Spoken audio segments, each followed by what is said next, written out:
Lugere Liyeroga Yogivia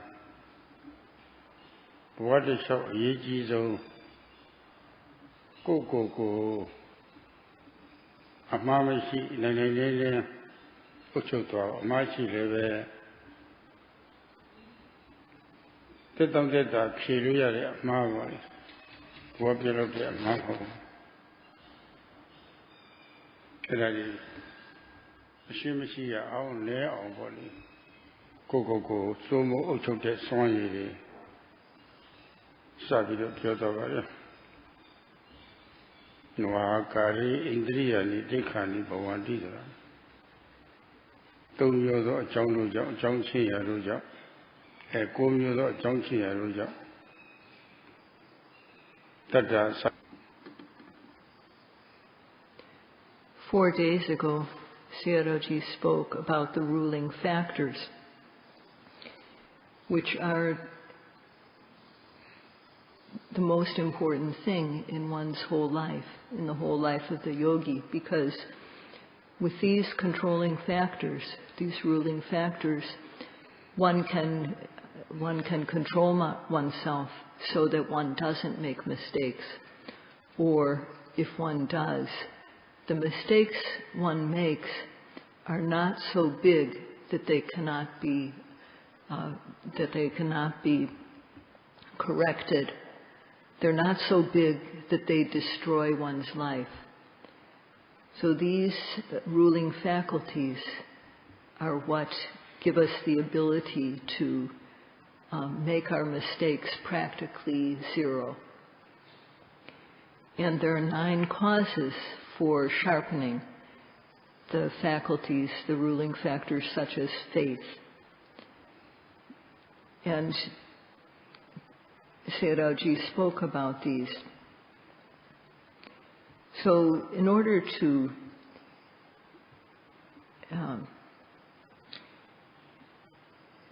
see the mind and matter that are really in one's body, which are related as cause and effect, to see them how they really are, stage by stage, we have to be able to see how they arise and pass away.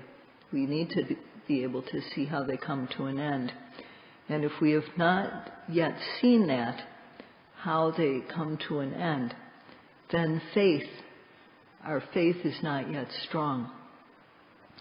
And because faith is not yet strong, the power to resist unwholesome deeds is not yet strong.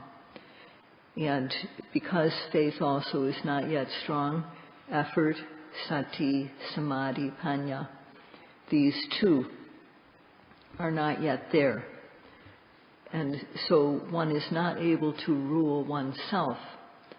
And because of this, because people in the world, for the most part, are not able to control or rule or govern themselves, the world is falling apart.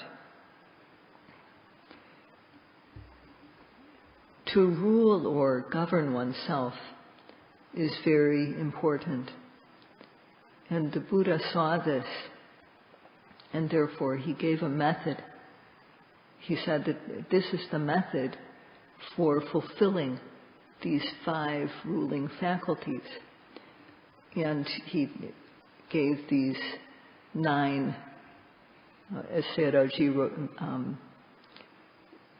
spoke in the Pali, Nawaha Karehi Indriyani Tekani Bhavanti, that there are 9, because of 9 causes, the indriyas, the ruling factors, become sharp. And the first of these, upanupananang sankaranang kayamewa pasati, to see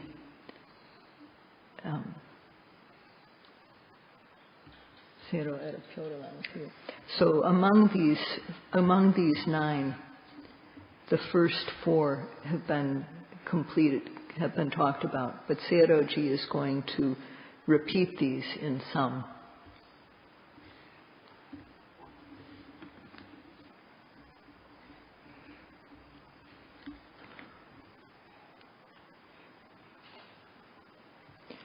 In the world, there are different countries, and these are separated by land barriers, by barriers of water. Our languages are different, and our cultures are different. And because people of the world don't know, they're not able to choose correctly. So,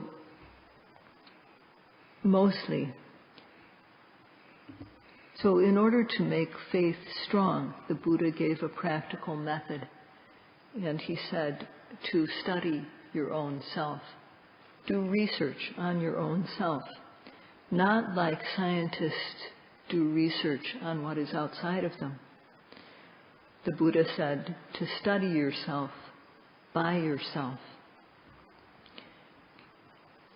As Sayadaw said, upanupananam Sinkaranam kayamewa pasati, that in the body, at the moment, there are various things that happen. There's seeing, hearing, smelling, tasting, touching, bending, stretching, lifting, moving, placing. All these various things happen. And to see them as they are, when they are, to see them, when we see also that they are related as cause and effect. Mind causes matter, nama causes rupa, and rupa causes nama. What happens is not without cause. It's not random. What happens is due to cause and effect. And if we are able to observe so that we see mind and matter, nama and rupa, then we know there's nothing else there inside of us.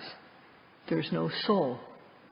There's no life, no self, no soul to be found in there.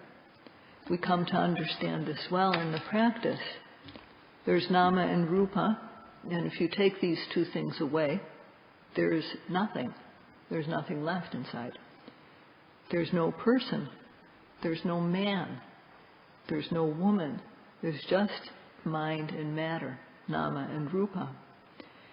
This is something that is not learned through reading, not learned through reflecting, not learned through listening to a Dhamma talk, nor it is not done through all these ways. We keep sila. We first of all establish morality, and then we make our minds clean. And the mind then becomes clear and is able to see then nama and rupa, mind and matter. First it sees mind and matter. And going from there one stage, one starts to see how these are related as cause and effect. The cause of karma, kama, our past karma, brings about matter, physicality, or rupa. The eye base, the ear base, the nose base, the tongue base, the body base, the sense receptors through which we experience sight, sound, smells, taste, and touch. Scientists are not able to find out what is the origin, what is the original cause for these parts of the body to arise. The Buddha, more than 2,500 years ago, declared that these arise due to our past karma, our past actions. And at this time, if one understands how these act together as the base, the striker, and the spark, the sense base, the object that is perceived in consciousness, if one comes to know this, then later on, one will come to know how cause and effect happens, how the mind brings about bending, how the mind brings about the act of stretching, or the act of sitting, standing, blinking the eye. This too is a case of mind causing matter. Mind also causes mind. However many sights there are around us, however many things there are to hear in the environment, one won't see anything, one won't hear anything, unless there is attention paid to this. This is the arrow of the mind, manasikara, which turns our mind to a specific object so that we can pay attention to it. Only with that quality of manasikara, the mental quality, will we come to see or hear, and so on. Matter also causes matter. Rupa causes rupa. For example, when the weather is cold, the matter in our body becomes cold. And when we go close to a fire or turn on the heat, then the body becomes hot and we sweat. So this is how matter causes matter. And also nutrition, ahara, causes matter or rupa. If one doesn't eat, the lack of nutrition in our body makes the body weak. It makes the body not strong. And then, if one eats and takes in this nutritious food, then the body becomes strong and sturdy. So this is how ahara causes matter. Where is the creator in this? Each thing arises due to its own cause. We know cause and effect. And when we come to know this, we become free of the view that is called in Pali ahetuka diti, the view that there is no cause, that things just happen without a cause. There's no cause to what happens. And also when we see that each cause happens due to, each effect happens due to its relevant cause, we understand, we eliminate the view that is called visamahetuka deti, that is the view of fictitious, it's sometimes called fictitious cause view. This happens when we don't know what the true cause for something is, and so we make up a cause. We insert a cause because we don't see the real cause. And so we think, for example, that there's a creator that makes us blink. So when one understands cause and effect, then one realizes, first of all, that it's not without cause. So this wrong view of causelessness is eliminated. And one also realizes that it's not due to irrelevant causes. It's not due to a made-up cause. Things have their own cause. So knowledge like this arises. So one studies oneself, and the false beliefs that one had, the wrong ideas that one have, gradually are eliminated one by one.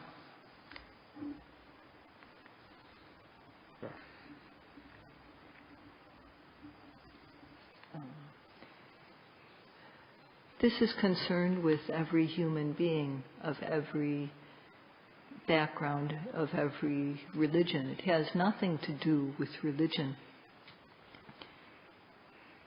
Science is not related to religion,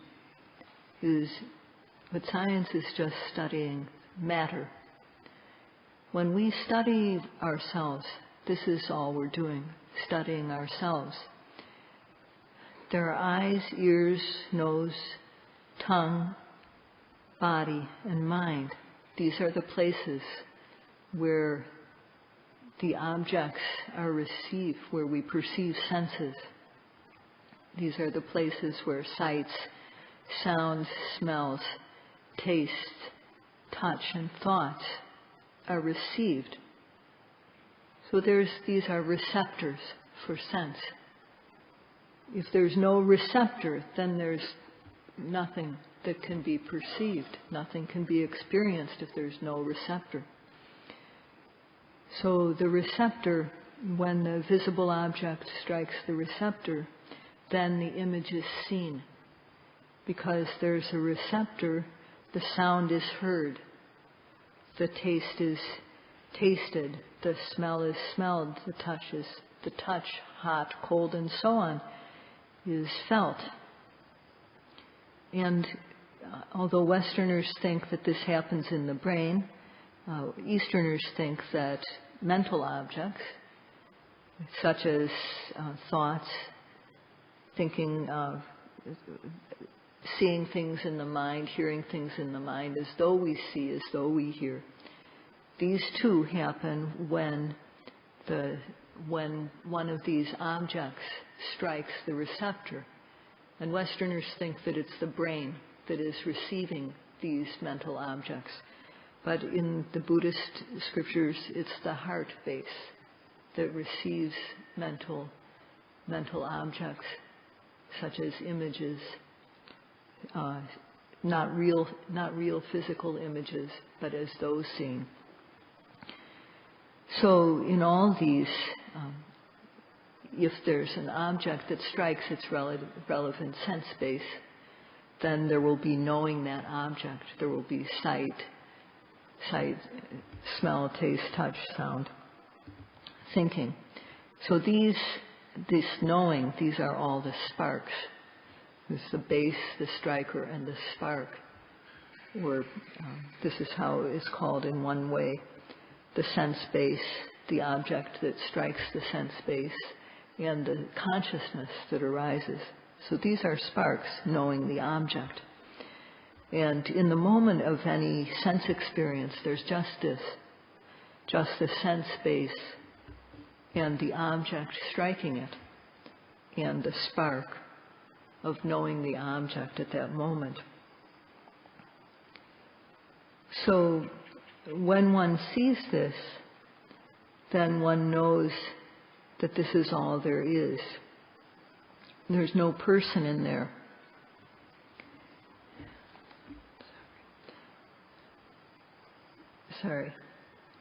So each thing occurs in its own time. And when we practice satipatthana, it's like doing research on ourselves in a laboratory. So as we observe our mind and body, we come to see that this mind and matter, all of this that happens in us, it arises and it passes away. There is nothing that does not arise and then pass away. That's why these are called sankhara. Sankhara means things which come together. When causes come together, that thing arises. So it's dependent upon its causes. And this is what is happening at the six sense doors, that sense objects are being perceived. And this is how things come together due to causes. So every time a sense experience occurs, it is happening due to causes. Everything that we experience arises due to a cause. So seeing this, we come to see how they arise and then pass away. And one also then comes to see what they have in common. So once we can observe the true nature of mind and matter, then we continue to observe, we see how they all arise and then pass away, how they are not satisfactory, and how they are just process. They have no inherent self. So when we see how things arise and pass away in this way, our faith becomes quite strong. Before, we just thought that this was true, but now we see it for ourselves in a real way, and we accept it. We come to acceptance. So this is the start of the power of faith. So when we see in this way, then if someone comes to us and says, no, this isn't true, this thing arises and doesn't pass away, this thing is permanent, one won't believe this because one will not believe anyone who comes and says like this. So meditation is for making this power strong.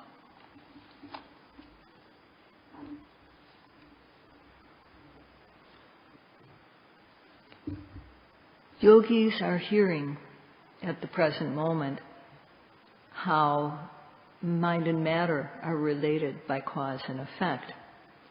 The yogis are hearing, and the sound waves are coming. But if one's ear is deaf, one won't hear.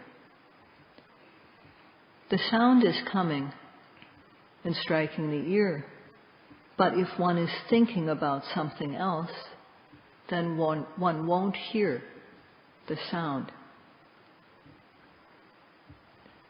There is a cause to hearing arising. There needs to be an ear, and the sound striking the ear. When the sound strikes the ear, then there's knowing of the hearing consciousness. One knows the sound. There's hearing contact and hearing feeling, the feeling that occurs due to hearing. So if there's no ear present, then can any creator command us to hear? If there's no sound happening, without any sound striking the ear, can hearing possibly happen? Not 1,000 creators can make hearing happen without the ear or without the sound. So those who believe in God don't understand about how cause and effect works.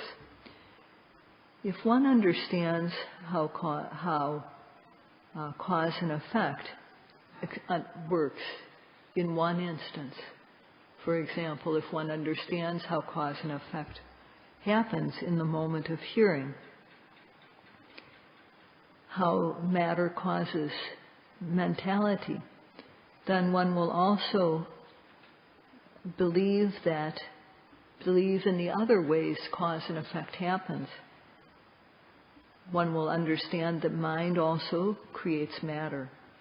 Mind also is the cause for mind to occur. And matter is also the cause for matter to arise.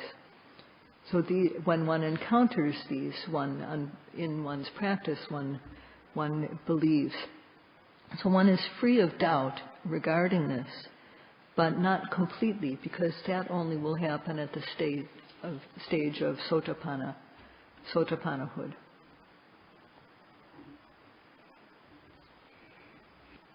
The mind and matter, nama and rupa, that is occurring in us as cause and effect, that is sankhara, due to arising, due to causes coming together, they all arise and then pass away.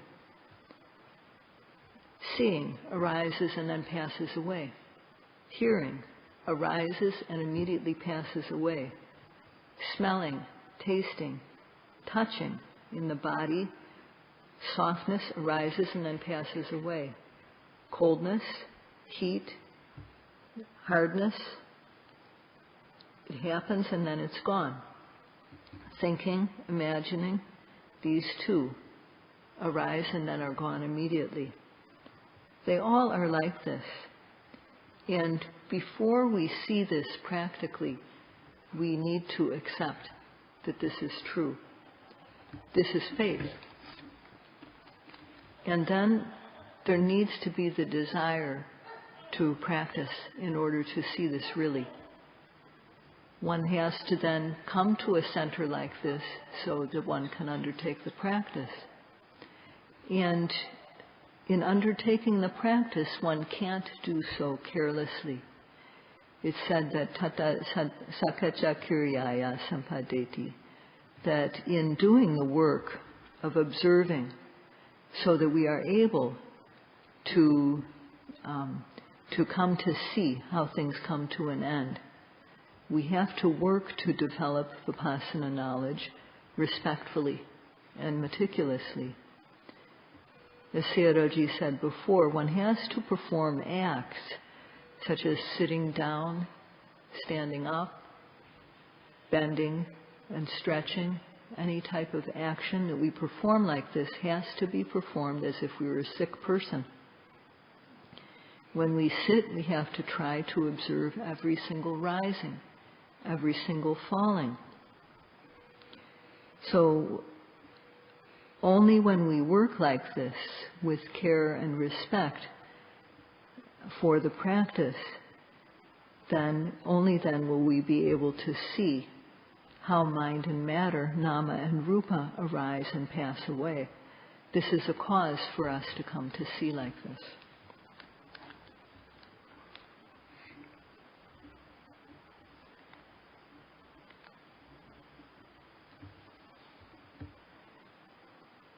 As we need to work respectfully, as we are working respectfully, we also have to work continuously. So this means that although our postures change, our body may be doing various things, bending, stretching, lifting, moving, placing. There are various postures, large and small. There are the physicality, the matter, rupa, is changing. It appears in various ways. The mind occurs in various ways. It's changing. So but although all these things have many, many various ways of occurring, one has to keep one's observation constant. That means that there can't be any gaps in our observation. So we have to work continuously to try to fill up the gaps in our observation. We have to keep on trying to fill these up. When it rains, if the roof has holes, then the rainwater will come into the house. So when we practice, too, we don't want to have holes in our observation. We need to fill up. When something is needed, we need to fill up that gap, fill up that need, so that our practice so that one moment of observation is followed immediately by another moment of observation, by another. There shouldn't be any gap between one moment of observation and the next. So one has to work in this way. Try to keep one's observation occurring all the time.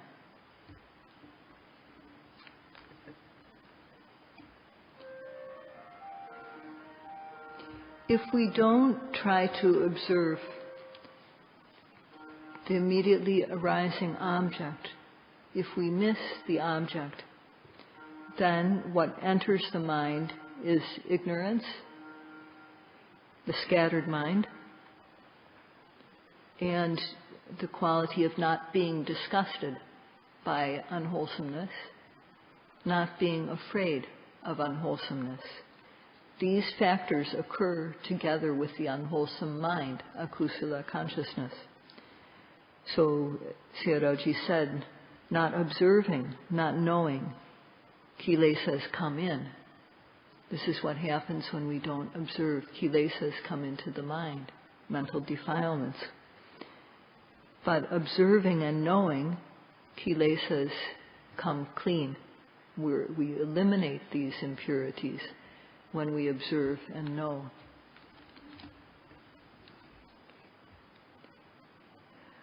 In working like this, with faith, respect, and continuity,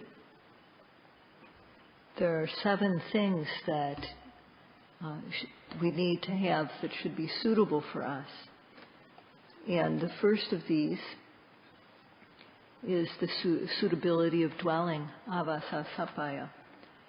So this means that we need to be free, be able to meditate in a place that's free of humans, free of human noises and so on. And the second is Gochara Sapaya. For the monks, that's related to their alms round. And as far as male and female yogis, Sayadaw thinks that everything is, there's nothing to worry about as far as suitability of resort, Gochara Sapaya. And Vasa Sapaya. That means that the instruction we hear should be suitable. And what we are hearing is the teaching of the Buddha as instructed by the late Most Venerable Mahasi Sayadaw. So this category is also complete. We are hearing these suitable instructions. Pugala Sapaya means that we should have the suitable good friend to teach us. So here the monks teach us as if they are a relative, helping their relatives. And Sayadaw believes that this factor is complete also. Bhojana Sapaya is the suitability of food and drink. So foreign yogis aren't getting the usual foods that they have back home. And so they have to be patient with the food. However, if it's nutritious, then that's what's most important. And we are working here to make the food suitable in this way. Udu Sapaya means suitability of weather. And here, it's a bit cold in the evening and in the early morning. And at the noontime, it's a bit hot. But there's no danger if one doesn't, the weather is not dangerous to one. So one can moderate, one can live in a moderate way in this weather. Then Iriyapada Sapaya, that means suitability of posture. We don't just sit, we don't just stand, we don't just walk, we don't just lie down. We sit and then we walk and then sit. So we work to balance the postures. And so this too is suitable. So all these 7 factors which need to be suitable, Sayadaw feels that these are all suitable here. So we need to rely on these 7 suitable things.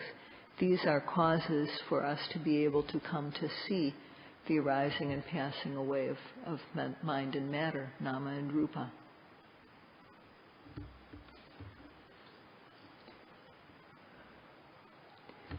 Because one observes as instructed with these factors, making sure that these factors just mentioned are complete. Just in one day, one's momentary concentration, kanika samadhi, will not yet be developed. If we take each moment of observation individually, it's quite weak. But if we gather these weak things together, if we gather these moments which are very weak individually for 1 minute, or if we gather them together for 1 hour, although individually these are weak, when they are combined, their power becomes amazingly strong. And this is kanika samadhi, momentary concentration, the power of concentration. So this topic will be continued tomorrow night. That's all for today. Sadhu, sadhu, sadhu. Himaya tamanu tamakati Patipatiya Buddham Pujami Imaya Tamanu Dhamma Patipatiya Dhammam Pujami Imaya Tamanu Dhamma Patipatiya Sangham Pujami Adha Imaya Patipadaya Chara